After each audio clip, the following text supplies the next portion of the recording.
It's the weekend and you have financial questions that need answering.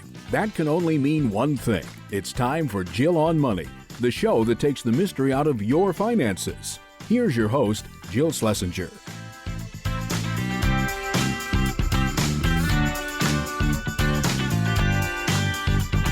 Welcome, welcome. It's the Jill on Money Show. We are the program that is focused on you and your financial issues and your questions. Even in the dog days of summer, we do that. If you would like to get in touch with us, all you need to do is hop onto our website, jillonmoney.com. While you're there, just click the Contact Us button and we'll get your note. Remember, as much as possible, give us a lot of details because then we can try to dive into that unless, however, you'd like to actually join us on the program. When you do that, we can really get the real deal, right? It's so much more fun. So don't forget, if you'd like to come on the program, jillonmoney.com, click Contact Us and click the box that says you'd be willing to come on the air with us. That is what Camille did. Camille is on the line from California. Camille, how's life in Southern California? Pretty nice, huh? It is. The weather is great. How many kids? You said you had 2 kids. How old are they? We have 2. We have a 5-year-old and a 3-year-old. Ooh, you're busy. All right, Camille, you got a husband, you got you. How old are you guys and what's going on? So I am 38 and my husband is 37. We're calling mostly to first see if we're on track for retirement. And then unfortunately, my mother passed away in June of 2021. And so we have a bit of inheritance coming in. And so we want to make sure we're making the wise choices with that. Oh, I am so sorry. So much loss also in these last 2 years, right? Ugh, it's awful. Yeah, it's just awful. Unfathomable loss for sure. Okay. So you guys both work? We do. I'm a teacher and my husband's an engineer. Together we make about $250,000 a year, and then with an added bonus about $15 to $20K a year. That's great. Fantastic. Are you, what do you teach? Are you, in elementary, middle, high school, college? What are you? Yeah. So I'm at a high school where we serve at-risk youth. They're at risk for either not graduating or for other, life events that have happened to them. So I actually teach 11th and 12th graders, and I teach economics, history, and personal finance. Holy smokes, you're right in our wheelhouse. Yeah. Thank goodness. Oh boy, I'm glad. If you think we're doing a good job, that's good because you're a pro. This is fantastic. I try to teach the fundamentals that you teach your audience. Oh, that's awesome. So you live in Southern California. Do you own your home? We do. Yes. How much would you say it's worth? It's worth about $1 million. And we owe about $630,000. Did you buy it recently? Is this something you've owned for a while and when refinance? What's the story behind the house a little bit? We actually bought it at January 2020. So really? Yeah, right at a very weird time. And we refinanced. We're on year 2 of a 20-year loan at 2.75% interest. Oh my God. You refinanced to shave time off? Yeah. At that time, I guess maybe we weren't listening too heavily, but we kind of we just wanted to be more aggressive. Maybe, I don't know, just for our own security purposes, but we're open to suggestions. We're not touching that now. Don't make extra payments. Do not make extra payments. Okay. Please. Okay. Now tell me about the retirement accounts. Yes. Okay. So we have in traditional retirement accounts, which include old accounts and current ones, we have $485,000 in traditional. In Roth retirement accounts, which include our current contributions for our current employers, we have $155,000. Oh, that's fantastic. And are you going to be entitled to get a pension if you put in enough time? I am. Conservatively, it will be about $60,000 a year. That's great. So those are your retirement accounts. And I also worked 15 years in the private sector. So I'm not sure how it works in California, but I might be entitled to some of my Social Security as well. But I know there's some rules sometimes with teachers. Yeah, sometimes you have this thing called the windfall elimination provision. But I think you might get it. actually. I'm interested to see. We'll have to see. That's going to be a further conversation with Social Security, I presume. Yeah. And you guys are both maxing out your retirement accounts? I am maxing out my Roth 403B, and my husband he's doing 8% into his Roth 401k, about $15,000 a year, and he gets a 3% match from his employer. Okay. And with you maxing and him almost maxing, we'll talk about why he's not maxing. How's your cash flow? We're doing well. We spend about $11,000 a month just because of childcare and tuition and mortgage. But we're very comfortable. Great. He kind of reduced it a little bit just because we just wanted to add maybe a little bit more to our brokerage account. But so let's talk about the brokerage account. What's in there? We have an emergency fund of about 6 months, so it's about $65,000. And then we have a brokerage account which is at $40,000 right now, and we're contributing $750 a month towards that. Any accounts for the 5 and 3-year-old 529s? Yeah, we have for our 5-year-old, we have $64,000. Wow. 529, and for the 3-year-old, we have $44,000. Holy smokes! Mark, how do you like those numbers? I like them. Mm-hmm. One more thing we have, and I think that's everything, is we have some short-term funds for like home improvements and vacation, and we have about $30,000 in that account. In general, are you using index funds? Are you using managed funds? How are you doing individual securities? They're index funds. Great. And are you generally aggressive because you're in your 30s? Like, what's your risk appetite? We're kind of a foot in both worlds. So we have about 60% in U.S. stock index, 10% small market index, 15% non-U.S. index, and 15% U.S. bond index. That sounds perfect. So as you look forward, tell me a little bit about your aspirations around retirement and where you think you're going and how long you want to work and those kinds of sort of big life goals. Yeah, so for the time being, I mean, we're both pretty comfortable and stable in our jobs. I think we could see ourselves working until 62, 65 in our current jobs. I am, a little nervous. Just the past couple of years have been really kind of burnout years in teaching. Yeah. So I'm always kind of nervous about that. I have thought about getting my CFP and helping out my just immediate Latino community here in my small town. And I would love to, that would be a dream I have, is to help out during the summertime with people's financial planning kind of in the lower income levels. So that's something that I'm kind of wondering if, I'd like to invest in that education there. But that's kind of where I see myself headed, is staying and teaching, but also kind of giving back, what I've learned to my community.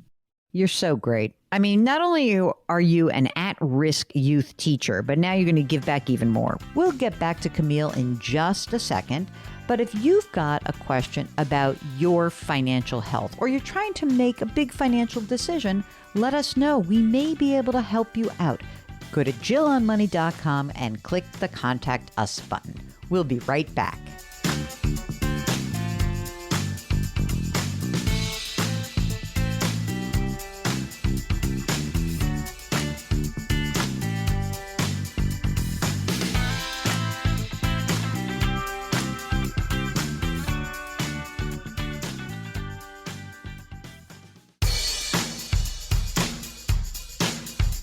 Follow Jill on Twitter and Instagram for more personal finance content. Just use the handle @JillOnMoney. Now, back to the show.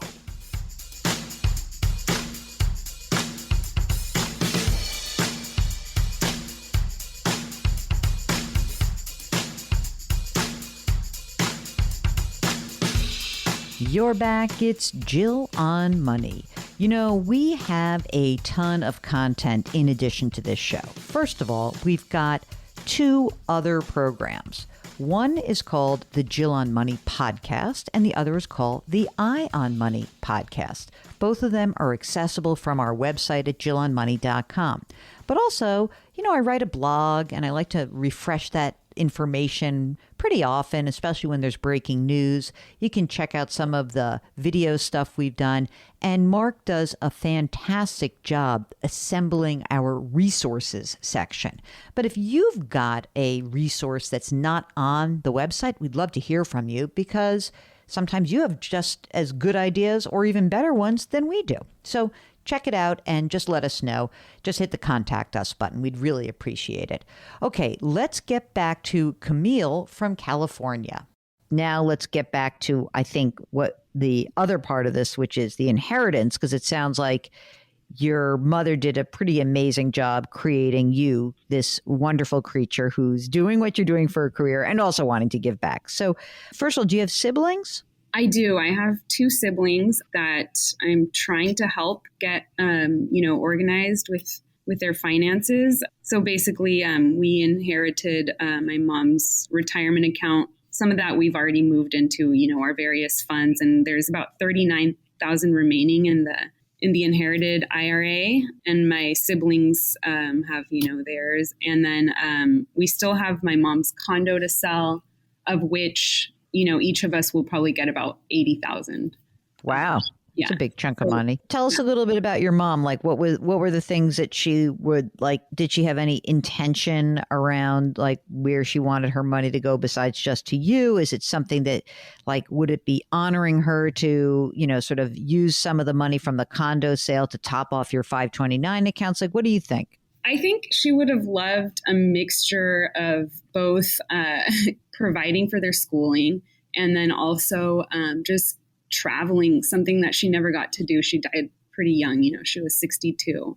Oh, my God. She had a lot of aspirations to travel and just, just enjoy a little bit more since she worked so hard. And yeah, so that's, I don't really want to spend everything on travel, but I'd like to make some room for it since we haven't really prioritized that. Yeah. Well, I mean, first of all, it sounds like you guys are completely on track to do the stuff you want to do. I have a feeling that the first thing Mark is going to tell me is to say, why isn't your husband maxing out his Roth? Is that right, Mark? He's so close. So close. Just max it out. You know, it's fine. Just max it out. Because I think what you should do is let's have him max that out. And now, essentially, the inherited IRA, you have a beneficiary IRA set up already? Yes. Okay. So that money will move in there. You have to take it out over the next 10 years, right? Yes. We're taking it over time just to stay at our 24% tax bracket. Perfect. You're right on it. Okay. So from this condo sale, will there be any expenses or do you think you'll really net 80,000? I think we'll net 80,000. Okay, great. I have an idea about how I want the 80,000 to go. You tell me what you want. Mark first. Well, I'm guessing you want to top off the 529 plans. Of course I do.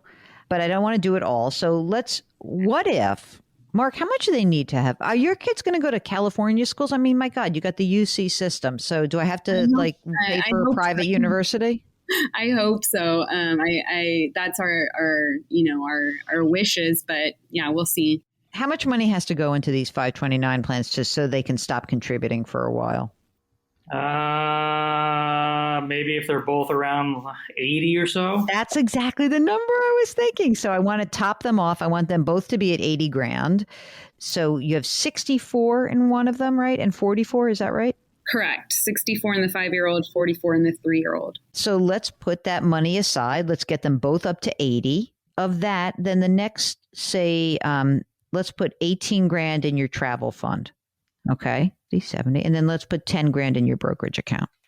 So I think that's right. I think it goes something like about 50 grand in the 529s, 20 grand in the travel, 10 grand or so, like whatever, however you want to do this is fine. And then we're kind of doing a few things at once. Number one, in that short-term vacation house fund, you're putting a chunk of money, but you got to take vacations and do it, right? So you got to honor mom and take like a great trip. Number one.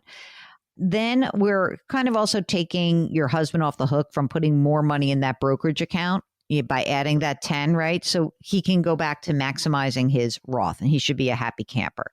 At that point, what's interesting to me is what your cash flow needs. If you're not putting money in that 529, how are you managing? Are you using like your bonus to put money in the 529 plans, or are you contributing monthly into those?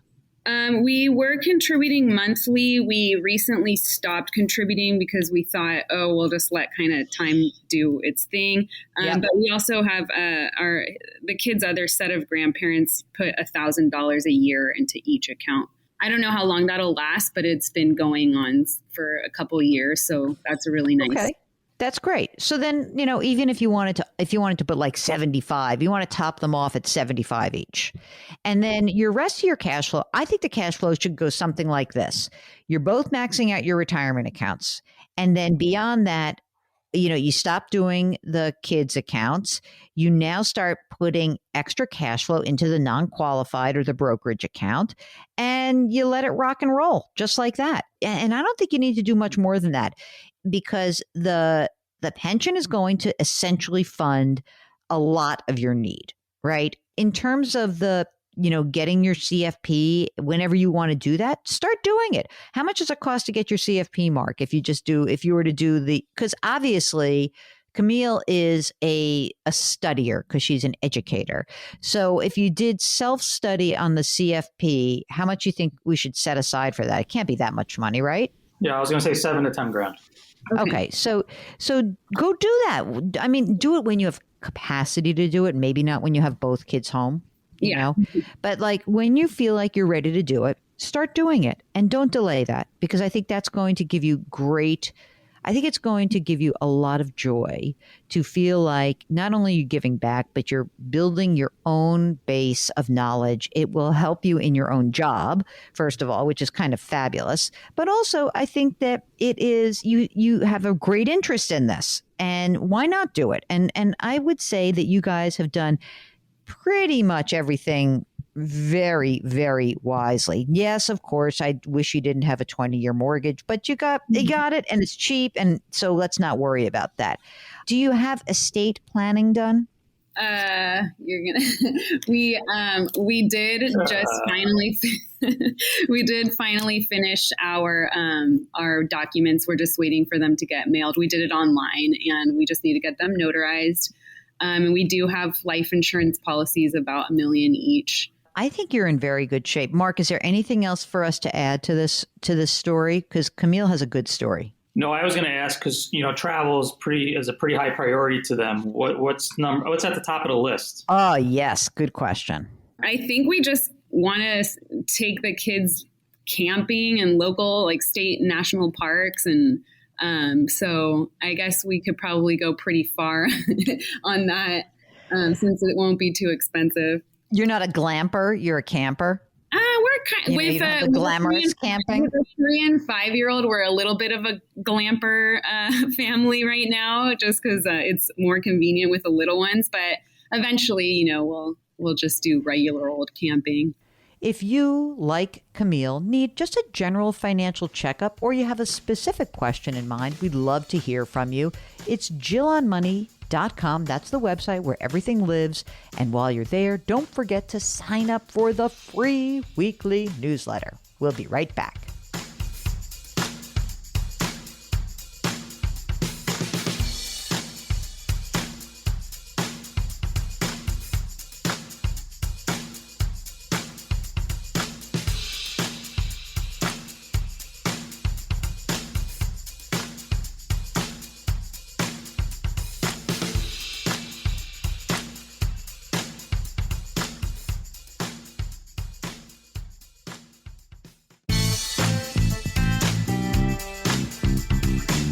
If you've missed any part of the show or want to check out a past show, go to JillOnMoney.com for more great personal finance content.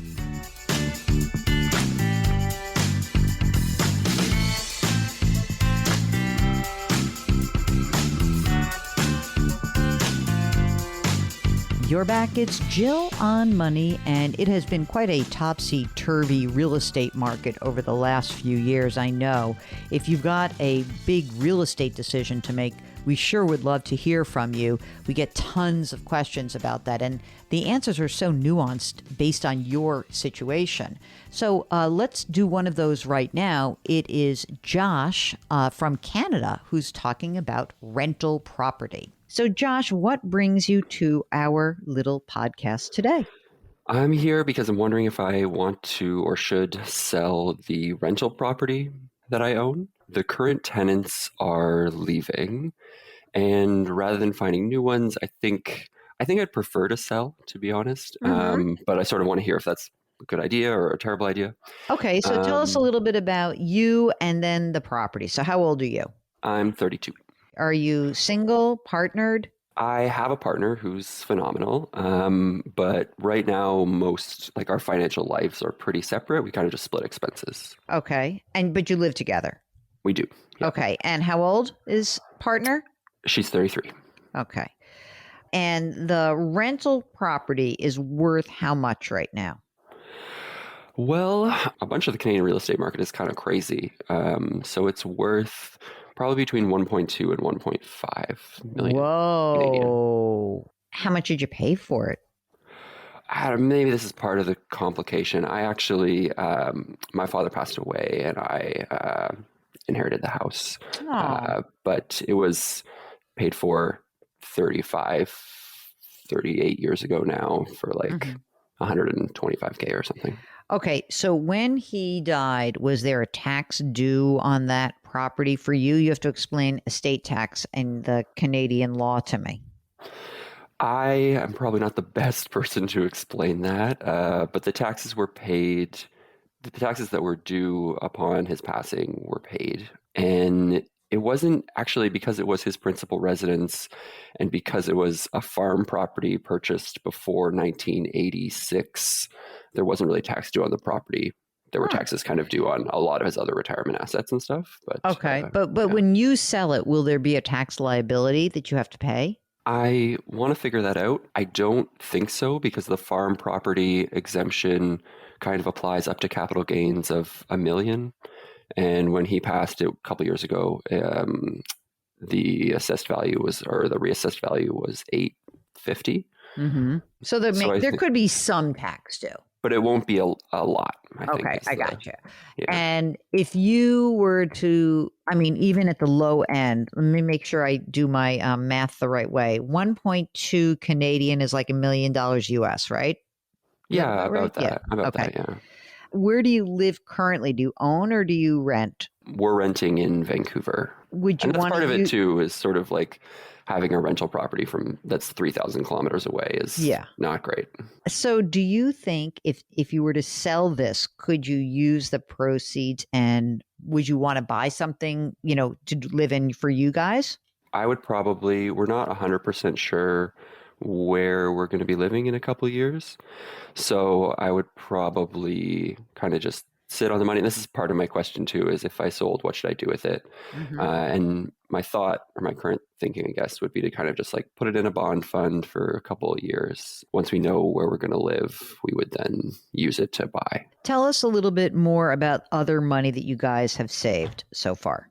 I have a little over 400K Canadian in an RSP, which is our kind of 401k program. Yep. A TFSA, which is a tax-free savings vehicle, created post financial crisis, and then a taxable investment account. So across those three, 400K. Yeah. Okay, got it. And you're putting money away, and are you saving a lot of money? Are you guys living kind of, how much are you spending on rent, and then how much are you actually saving beyond your core expenses? My partner's saving more than me because I'm finishing up a PhD and she's working full time. So she's saving a ton. I am not really saving, but I'm on a federal funding program here.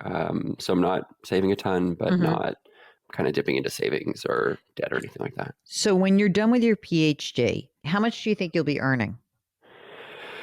Well, that's a good question. Hopefully about 100K or a little more than that. Okay. And how much does she earn? 260. Ooh. I know. home. Good job, Josh. Nicely done, Josh. Following in my footsteps. Yes, very good. So, I mean, she obviously is saving a lot of money. You've got a bunch of money saved, but I think you have a very robust retirement savings plan in Canada. For our US listeners, their Social Security and social safety net is a more robust one than here in the United States. Do you think, as you look forward, that you would want to take the $1 million that you net out of your, I'm just calling it $1 million US dollars, but the proceeds from the rental property, do you think that you would want to spend all of that on a house, or would it be necessary to do so? That's the biggest question. I think it really depends where we end up living. In Vancouver, 100% of that would go towards like a down payment on a house. The cost of a strated townhouse here is now well over $1 million on average. And for a detached home, it would be more like 2.5 maybe. Oh my God. Yeah, the Vancouver real estate market is rough. But as you said, you don't know where you're going to end up. Exactly. So, if we ended up in Calgary, $1 million would buy you a home, and you'd have money to spare that could then be put back into retirement. But you'd have to be a Calgary Flames fan, which might be hard for you. You could have a farm with some horses. Yeah, exactly. Yeah, horses. Maybe we'd manage being Calgary Flames fans by having our own little exactly. Well, since we have a big house that's paid for, it would be much better to be a Calgary fan. Okay, we'll get back to Josh in just a moment. Wouldn't you love to hear more of Jill and Mark? If you would love to, then all you need to do is subscribe to our podcast, Jill on Money and I on Money. You can get those anywhere you get podcasts, or if you want a link, it's just on our website, jillonmoney.com. We'll be right back.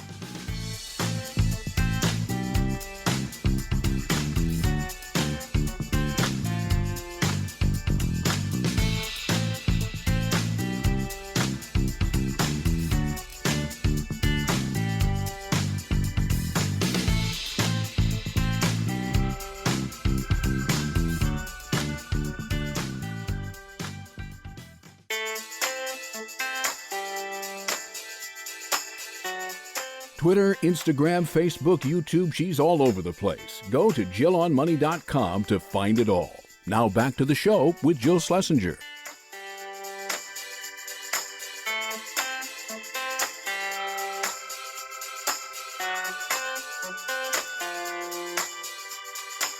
You're back. It's Jill on Money, and we are going to get back to our conversation with Josh, because that's what we do. We keep you on the line a little bit longer because it's much more fun when we have you in person. Mark, I want to sell. Are you ready to sell with me?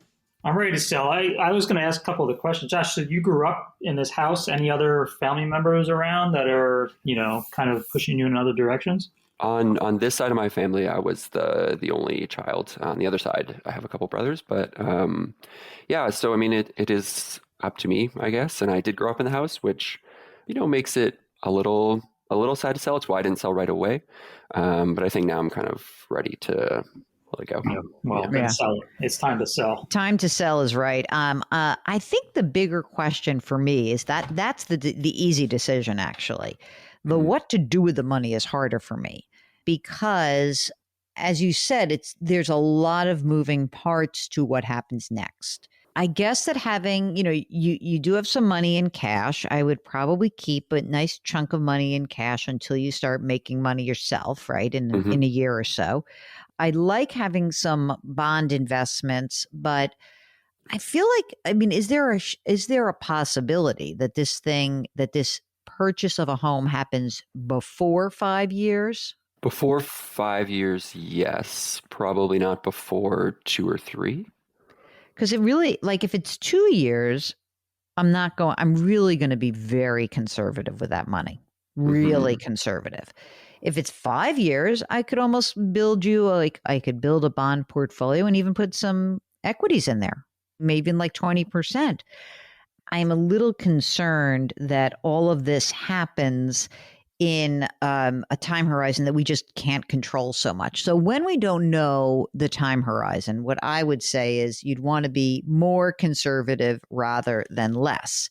the sooner you can kind of get a sense of when, that would determine what to do. Wait a second, when is the lease up for the renters? So they're on a month-to-month situation right now, is what it is. And their lease is up at the end of the month. Okay. So this is really going to happen. So I say, like, let's pull the trigger. And then I think you and your partner need to have a real conversation about what you think the time horizon is going to be. And then you can make a decision about how to invest it. But I think the answer is, do we sell? Yes. That's the easy part. The harder part is about how to invest. And that has more to do with your time horizon than anything else. I would encourage you guys to try to figure out like when and what your real appetite is for kind of locking yourselves in sooner rather than later. Just because, listen, if you do have to buy something in Vancouver and rates are still low, this would be the time to do it. And if you say, I just don't want the pressure, then that's okay. You can just keep renting. I mean, what's the rent right now that you're paying? It's good actually. It's $23.50. Okay, so I mean you're paying cheap rent, so that buys you Yeah. plenty of time. In that Vancouver market, I would hate to blow the bulk of this money on a house. I know. It seems like such a crazy time to. It seems like you're really not to say that you want to market time, but obviously that's a frothy market there. So if you do find yourself like, hey, I got a great job in Calgary, maybe it's also about like where you land job wise, and maybe for you. Having it, does your partner have a job that is transferable to kind of any city geographically? Not any city, but most major Canadian cities. Yeah, she could work. Yeah. Is it really about you and where you land with your PhD? Well, I mean, we both want jobs that we kind of love, but yeah, we want to find somewhere where we can both do what we really want to do. Yeah. Okay. And just don't feel like, I got this $1 million. I got to go put 500,000 down on a home. Stick to the traditional down payment amount and invest the rest. Exactly Oh, right. really? Okay. Yeah. I think so. I think you guys are going to have good cash flow. It'll be nice to have that flexibility of the non-retirement asset. Oh, that's really good to know. So even in the crazy Vancouver, let's just say market where you might spend $2 million on something, you would say just put down 20%. Yeah, I mean, let's see where you land, but I'm guessing that's 20 or 30% would be about it. I would not sink all of that money into a new home. $2 million seems like a lot to bite on right now. You're 32 years old. That's nuts. Fair enough. Yeah. So here we go. I feel like this is a good plan for you, Josh. Do you feel like you're on board with you have to live in the gray area for a bit, I'm sorry to say. No, that's okay. Yeah, I really appreciate the help and the suggestions. And I feel good about the plan. Excellent. Keep us posted, because if things change, as the situation change, as your circumstances change, we might give you a slightly different opinion. Okay. Yeah. Thank you so much. I really appreciate all your advice and suggestions, and happy to keep you in the loop. If you are interested in joining us on the air to talk through anything that is on your mind about a situation in your life that has to do with money, we'd be delighted to help you out. Really, that's what we do, and that's why we love this show so much. It's all about you. So just go to JillOnMoney.com. JillOnMoney.com. That's the website. That's where all the content lives. And you click on the Contact Us button. Be sure to let us know if you are willing to come on the air. JillOnMoney.com. Okay, we'll be right back.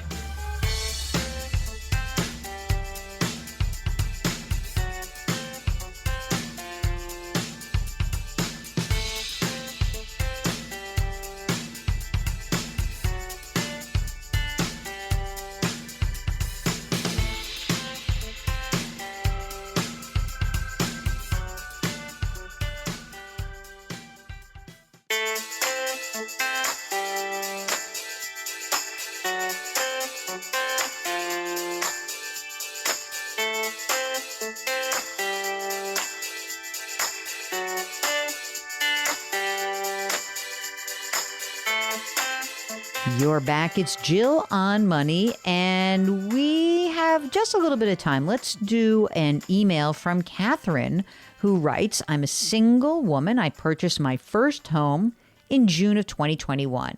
This week, I received a raise of $17,500.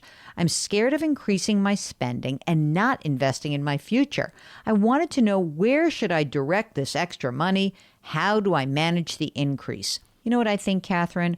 When you have just sort of a wild change like that, probably took you a little bit by surprise, one really easy way to make sure that you don't fritter away all this money is to just bang on that retirement contribution. Increase it. Have you been putting in the maximum into your retirement plan? If not, this is a great opportunity to do that. So maybe if you have a 401k or a 403b and you're putting in some amount less than the max, then you max it out. It's really easy to do. If you already max out your retirement plan contribution, meaning if you're under the age of 50 and you put $20,500 away, or if you're over 50, you're putting $27,000, then maybe you use some of that money and you fund a Roth IRA. And maybe if it's not a Roth because you make too much money, maybe it is now time for you to do a backdoor Roth. We do need a little bit of guidance here about what else is going on in your financial life. Of course, if there's some sort of outstanding debt, maybe it is a car loan or I don't know, maybe even credit card, you would pay that down. But I'm going to presume you've got those big three things covered, right? I'm assuming you've got your emergency reserve fund of 6 to 12 months. You've paid down your consumer debt. And if you've already maxed out your retirement account and you don't want to do a Roth or you make too much money, maybe it's just time for you to open up a plain old brokerage account. Anyway, do follow up with us. You may have further questions and we would be happy to help you out. Hey, we've got a whole nother hour of fun ahead of us. It's Jill on Money. Again, if you would like to ask a financial question, just go to our website, jillonmoney.com, and click the Contact Us button. We'll be right back.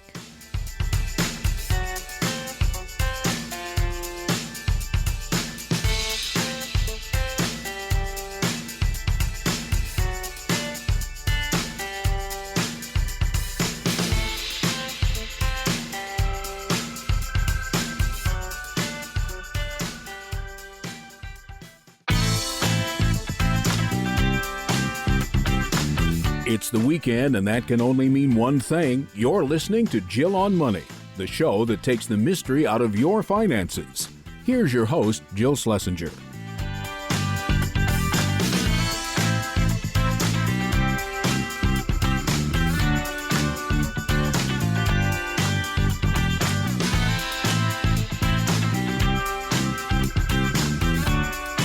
You're back. It's Jill on Money. It's hour number 2, and we are here to take the mystery out of your financial life. One way we do that is we encourage you to ask your financial questions. It's really easy to do. Just go to jillonmoney.com. That's the website, and hit the Contact Us button. Right now, we are going to talk to Marie from the Bay Area. Marie is the name of my mother-in-law, Marie. So you better be careful. I could slip into some bad behavior all of a sudden. Good to know. Good to know. So what's going on? How can we help you out? Thanks a lot, Jill.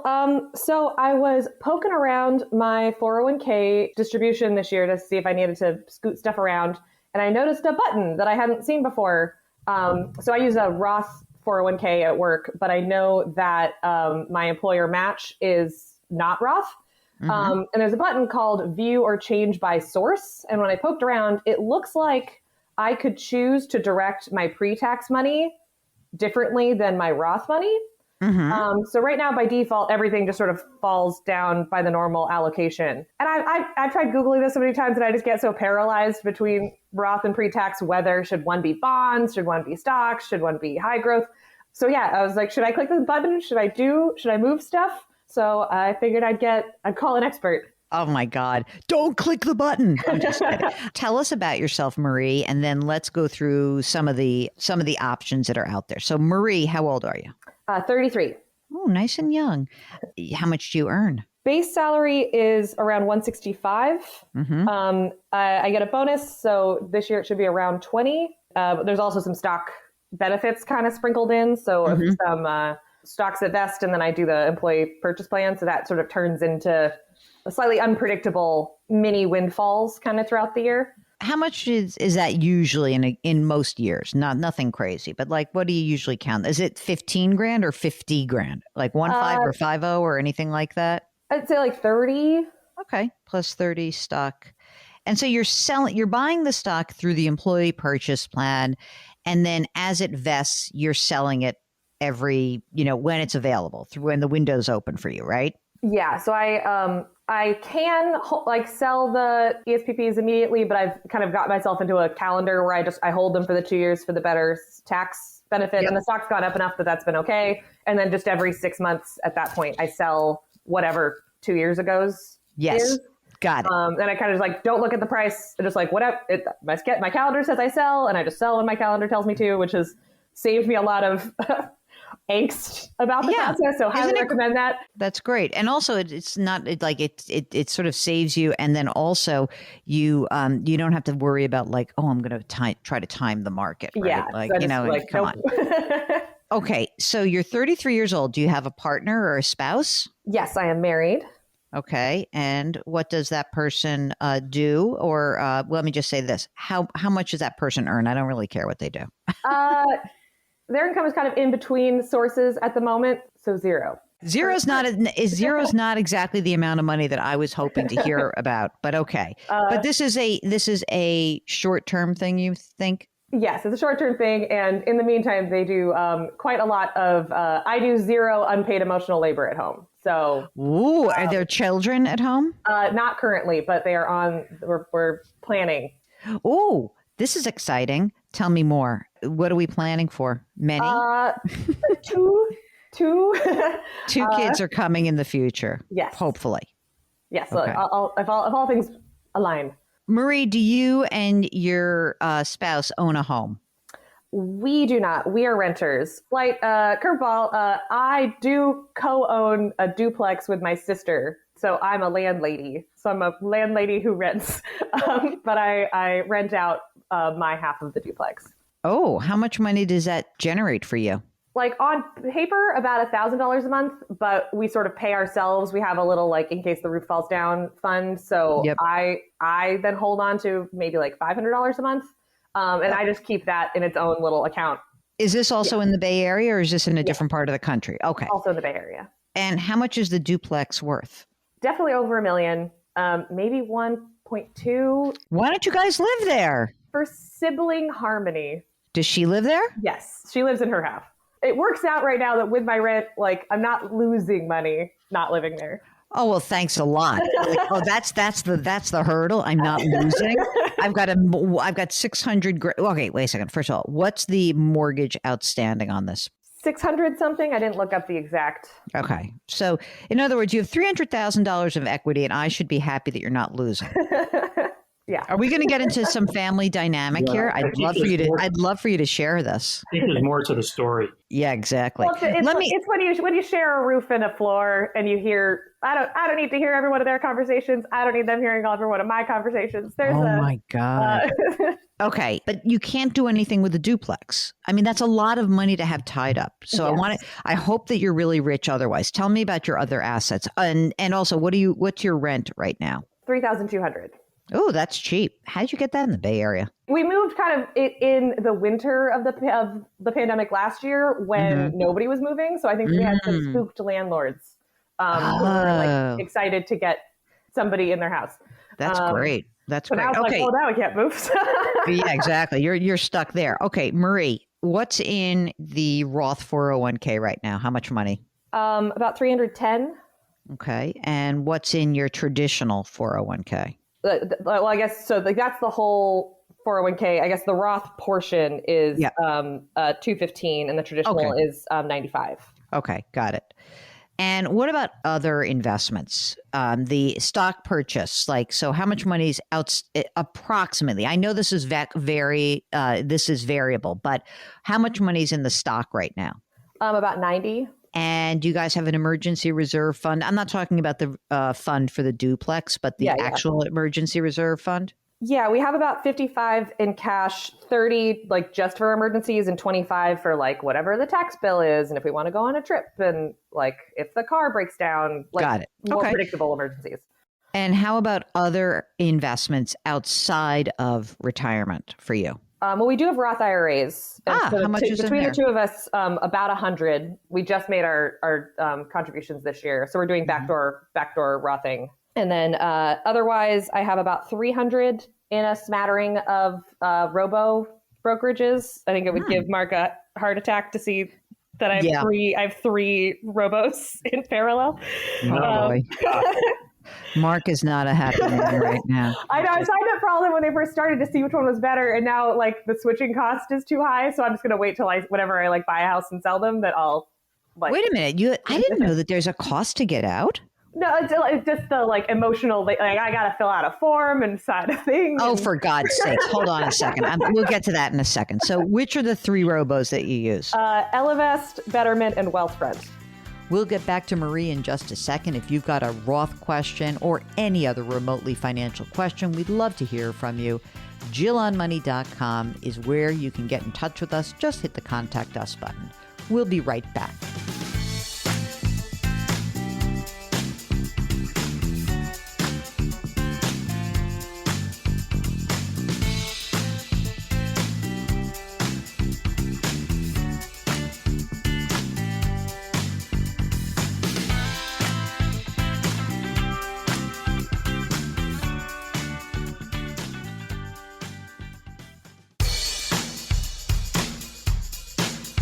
Follow Jill on Twitter and Instagram for more personal finance content. Just use the handle @JillOnMoney. Now, back to the show.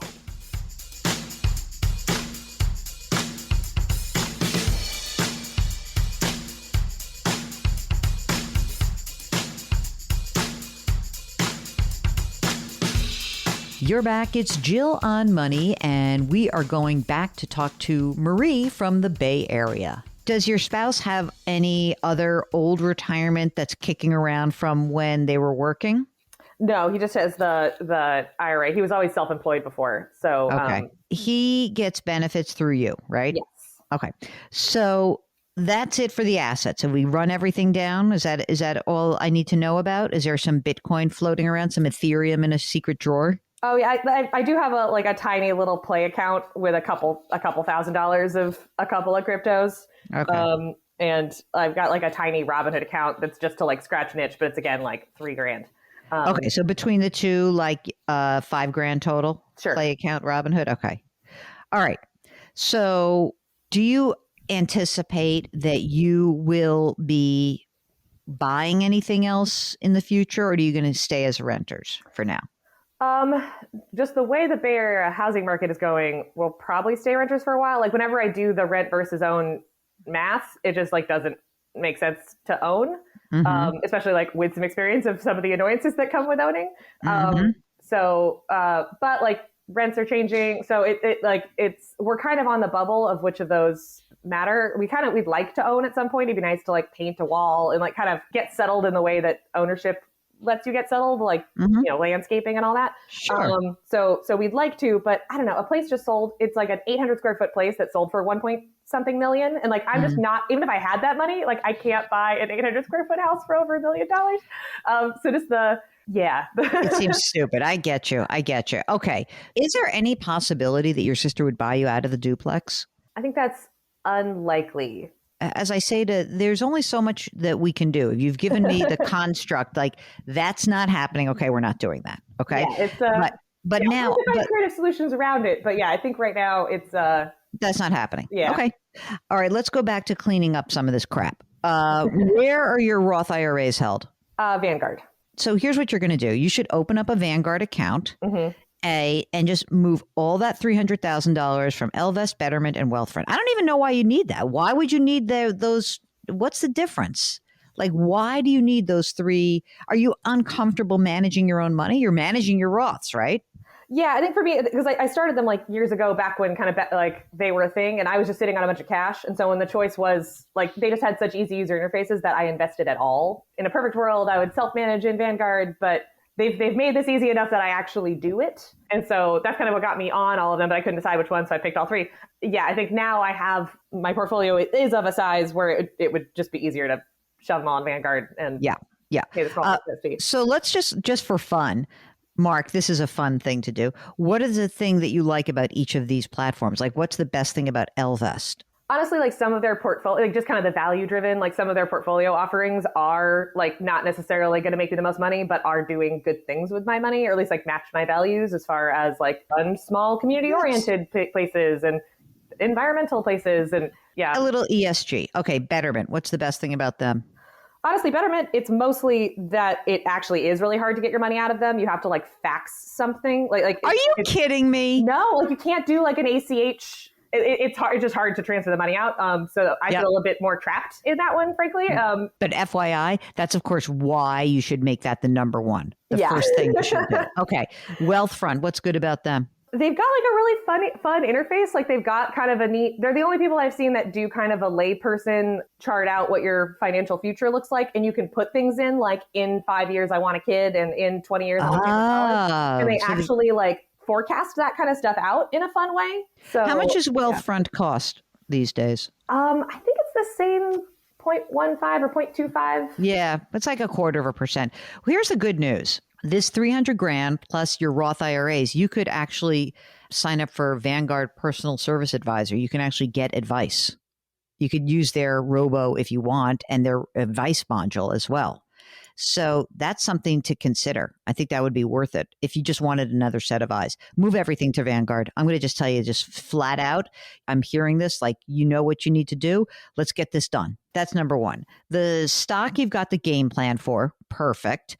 The OG reason that you actually called and got on the line with us is a funny question. So just frame it one more time and Mark's going to answer for you. Okay. Should I allocate my pre-tax versus post-tax 401k money differently in my available funds? I would. I mean, if you can do that, just make sure that you can actually do that. I know you think you can. I'm just not 100% convinced that the plan will actually allow you to do that.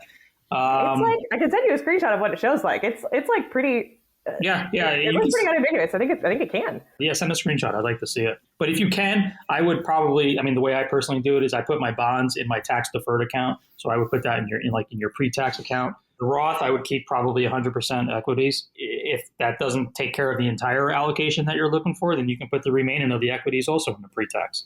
Jill. I'm all in. I just do what you tell me to do, Mark. I mean, the guy's a CFP. I'm good. Yeah, that's fine. I mean, you are like looking at this this teeny little thing that is, I get that, you know, it's a question and I want to answer it, and all I can focus on is that duplex. So honestly, you lost me at the duplex right now. Again, I'm trying to help you. You see how empathic I am? You're not wrong. I don't disagree with your advice. I just, I know. Other factors. So what's the end game with this duplex? Are you stuck there forever like you're stuck at Betterment? An end game is either selling the whole thing or turning the whole thing into renting. As one says, when you mix family and money, you would now have like multiple people involved in decision making. I can just hear the uncertainty in your voice. I know, right? I know. It's like I'm stuck with this damn thing for the rest of my life, and I hate my sister's husband. Something like that. My sister's husband's great. I like him a lot. Look, I think that you guys are in great shape. I'd love it if your spouse had a job. I'm sure that he would love that too. It sounds to me like you're in, like you're really in the accumulation phase. This is exactly what you should be doing. I think the neat thing would be, it sounds to me like you like the idea of the planning. I think the idea of going to Vanguard and consolidating and maybe using that advice component that they offer for, 0.30%, you could get advice, certainly is worth it. You really are on track to do great things. So I don't think that there's something horrible going on here. Do you guys have estate planning documents done? Not yet. I just signed up. So with the benefit election this year, we have like a lawyer benefit. So I signed up for that this year so that we could knock it out, especially once you have this weird co-owned duplex. Like I think my estate will be a little goofy. So yeah, getting that all squared away. What about life insurance on your life? Because now with him not working, he is relying on all of you for his income needs. Yes. So I have life insurance through work, but it's not portable. Is that the word? So I, especially like pre kid having, I owe a phone call. I'm a millennial, and the fact that I need to make a phone call to the life insurance people is. Wait a second, millennial. Let me make your life easy. You don't need a phone call. Don't call. Just go to Policy Genius. No, but there's a phone call as part of Policy Genius. In order to finish the application, you have to have a 10-minute phone call, and I'm stuck at that stage in the process, so I owe them a phone call. Check out another one. It's called Haven Life, all online. Okay, thank you. But you can only get $1 million. I think it may have increased it since we've used it. All right. How much do you think I should be insured? At least $1 million, and it's probably going to be more. Because again, let's pretend he never works again. That's kind of where you have to. That's where you start. Yeah. And if you had 2 kids, then you're going to need a bunch of money. So it's probably $1.5 million, maybe 2. Especially if you're the primary wage earner for most of your life. If you'd like to join the program, it's as easy as a few clicks. Go to JillOnMoney.com, click the Contact Us button. That's it. It's so easy. While you're there, there's plenty of other content to keep you occupied. So maybe all you need to do is just bookmark it. Jill on Money. We will be right back.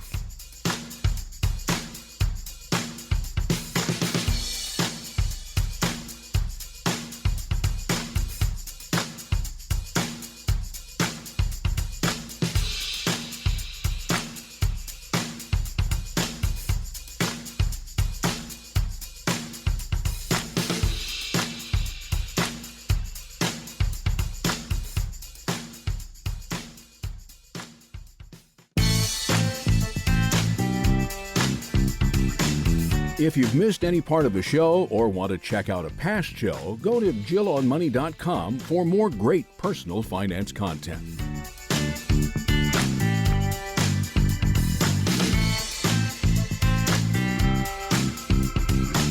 You're back. It's Jill on Money, and we, I guess, should dedicate this entire show to Canada. All right, maybe not, but we are about to talk to someone else from Canada. If you missed the first hour of the program, we were talking to Josh from Canada. And now here in the second hour, we're talking to Jack, who is on the line from Boston. But it is a question that also concerns Canada. I know, twice in one show. Imagine that.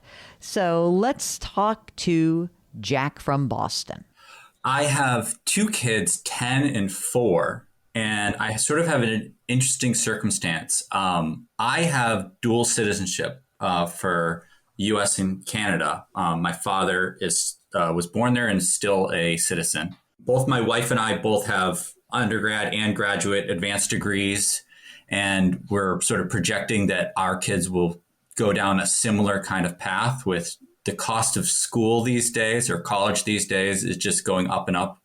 Should we think about possibly moving to, maybe not permanently, but enough to establish the kids as foreign nationals to get in on that healthcare and more affordable college tuition? This is an amazing story. This is the 3rd person in 3 days that I have spoken to who is exploring their dual citizenship options. So, Jack, why don't you tell us about what you and your wife are all about? So you got lots of degrees. You make any money? We do. So we have a private medical practice that we run.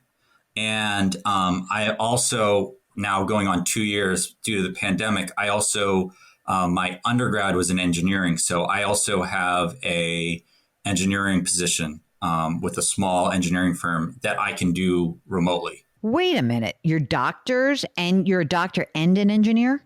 Yeah. What kind of doctor? Doctor of acupuncture. Oh, and your wife as well? Yes.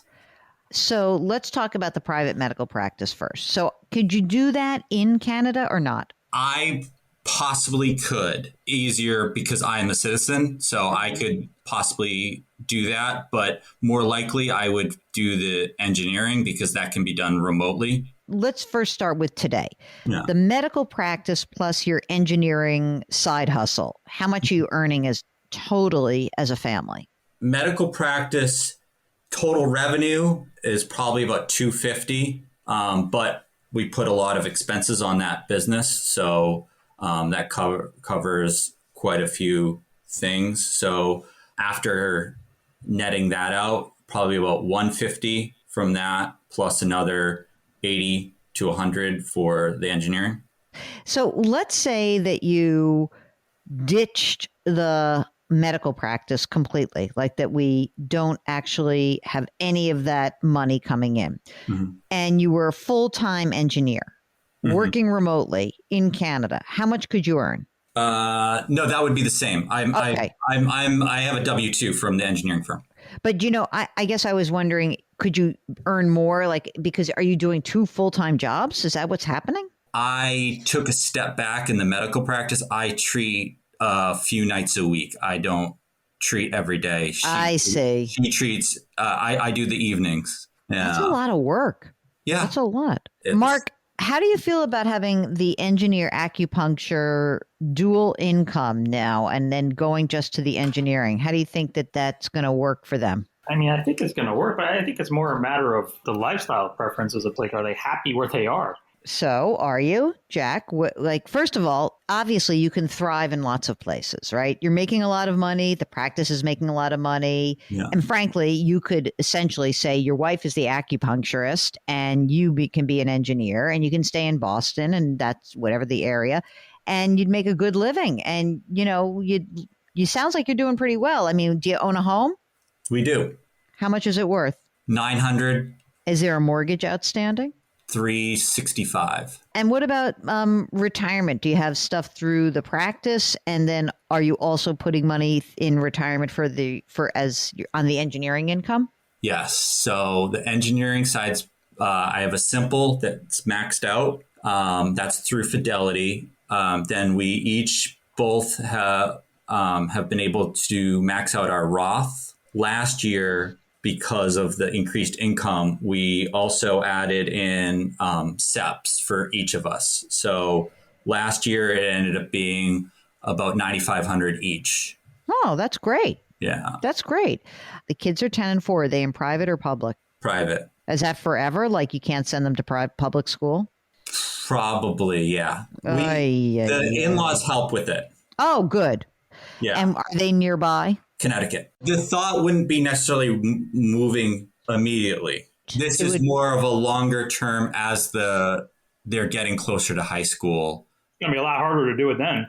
I was just going to say, so wait, how many years do they have to be in Canada before being able to access this? That is I'm not totally clear yet exactly how long. With 3 to 6 months, you should be able to at least establish some sort of residency, seeing as they're my dependent. What happens if when they're that age, they really don't want to go? That's what I'm worried about. That's the hard part. Like, I know what you're saying, Mark. Like, I think I'm hearing this story and I'm like, this makes perfect financial sense. This is great. He's got the engineering income and I'm figure that your wife will figure out how to be an acupuncturist in Canada. I don't think that's going to be the worst thing in the world. She'll figure it out, right? So like, I'm sort of like, they're going to make a lot of money. This is going to be great.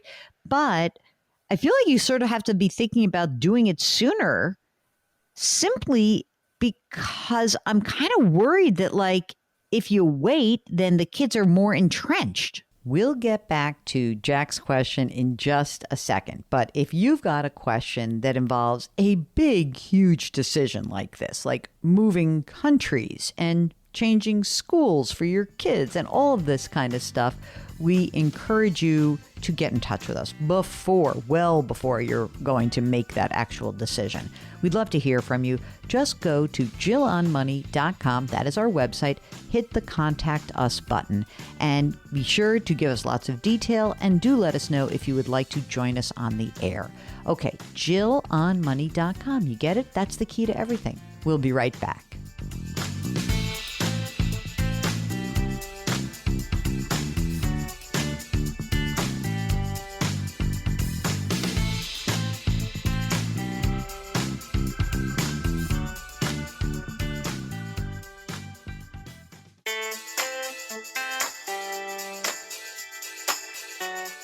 Twitter, Instagram, Facebook, YouTube, she's all over the place. Go to JillOnMoney.com to find it all. Now back to the show with Jill Schlesinger.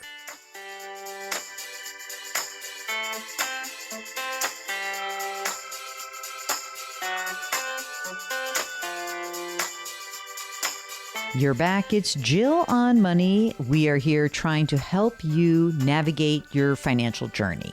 And, maybe I shouldn't even say financial journey. It's just your journey. And the finances, the money, that helps you make better decisions about what you want to do next in your life. That's what is important here. It's not about the total amount of money you have. It is about what you want to do with your money and how you want to live your life. And it's different for everyone. That's what we're trying to do with Jack from Boston. Let's get back to his question. One of the ways we were looking at it was maybe if they're going to end up transitioning to a different high school at some point, they're looking at an option up there for or a PG year or something along those lines. Yeah. Where it's a 1 year, do everything, establish everything. I mean, it's really common, at least in the Northeast here, for kids to do a 1 year post grad. I mean, if you take college, the cost of college out of the equation, are you happy where you are? Do you enjoy life where you are? We do. Well, the area we're looking at Montreal, and it's an area that both of us are really familiar with and we love. And it's actually a lot more affordable of a city than Boston. Yeah. And plus the exchange rate is pretty good right now. Right. I feel like I want to make this move now. I don't know why, but I'm leaning this way, and I'm gonna. This may not be harmonious for you, but the idea of waiting feels to me like there's a lot of risk in that. I mean, yes, you might have more options, but right now you have a house that's exploded in value. If you sold this house and took the money and rolled it into buying something in Canada, I bet you can get a lot for your money, right? Oh, yeah. You can get out, in the near suburbs, you could easily get a 3,000 square foot house for the same. If you wanted to be in the city, you can get $500,000 to $1 million plus, depending on how fancy, for a 3-4 bedroom. You guys, have you saved a bunch of money? Just give me a little bit of let's do a little more of the basics here. Sure. How much money have you saved in retirement? IRAs, we have a rollover. In my wife's name, that's about 200. Roth is 60 or 70. My Roth is, I think, about 50. And then I have another 40 or 50. I had a little bit of break doing the grad school, so I had missed out for a bit. Yeah, because you had to become an acupuncturist and an engineer. Yes. This is a lot. What about non-retirement money? So you got you got $300,000 or $400,000 in retirement, but what about non-retirement? Non-retirement, we have our emergency reserve, another probably 20, 30,000. Any other debt? You mentioned that you had some loans from schools. Is that over? Or is that paid off? Yeah. Okay. How old are you guys? 39 and 44. Which are you, 39 or 44? 39. Any other assets that we should know about? No, I mean, the only other debt I would say is we have $15,000 left on one car. The other car's paid off. I mean, look, this is a lifestyle question. If you're going to do this and you do want to take advantage of the fact that there is a little market timing in this, which I always counsel against, but the facts on the ground are that you could sell Boston, buy Montreal, and that's a good trade right now. The exchange rate is in your favor and the pace of growth in Canadian housing has lagged the U.S. housing, right? But look, if you love Boston, then stay there and deal with the horrible education costs, and you can kind of roll the dice later and see how things turn out. And maybe, you will be making, instead of, maybe your wife will continue to be an acupuncturist and you're kind of going to go full-time engineer and make more and more and more money. And maybe you'll be making $600,000 a year in 5 years. I don't know. If this is an idea that you really want to pounce on and you like the idea of hey, you know what? We kind of want to get out of the Boston area anyway. And I would be more inclined to do it sooner rather than later. What about you, Mark? What are you thinking? No, I agree with that 100%. If you're going to do it, I would do it sooner rather than later, before the kids get entrenched and establish relationships and they love where they live and they don't want to go.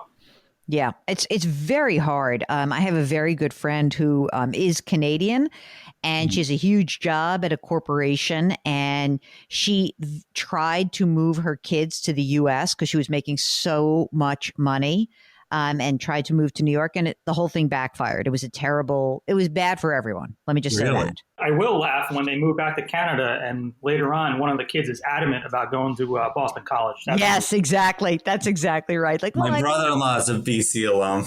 Oh yeah. Well, don't advertise that.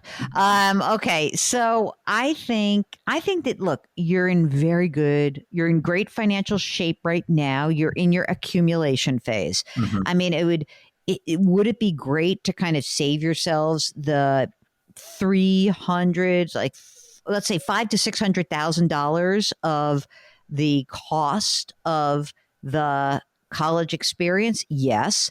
And by the way, if they were in school in Montreal, would they go to private school still? Meaning, in grade and for grade school and middle school and high school. I don't know. Actually, we would have to look to see what we were comfortable with. Both my wife and I went to private school. There's definitely a feeling that we want to give our kids that similar experience. Why? There have to be good public schools there. And it's a big burden to carry for them. Okay, we will conclude with Jack in just a second. During the break, hop on to JillOnMoney.com and just bookmark it. That's all I ask you to do. We'll be right back.